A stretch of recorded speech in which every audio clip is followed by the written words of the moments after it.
বাবার পথ, ছেলের কাজ। ১৯৭৯ সালে বাংলাদেশের মানুষ ভয়াবহ বন্যায় কষ্ট পাচ্ছিল।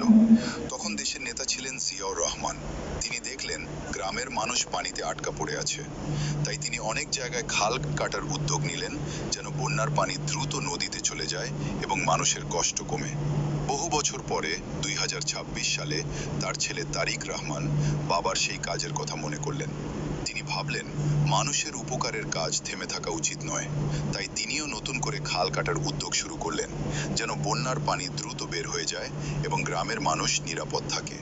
গ্রামের এক বৃদ্ধ বললেন, বাবা যে কাজ মানুষের কল্যাণের জন্য শুরু করেছিলেন, ছেলে আজ সেই কাজ আবার জীবিত করল।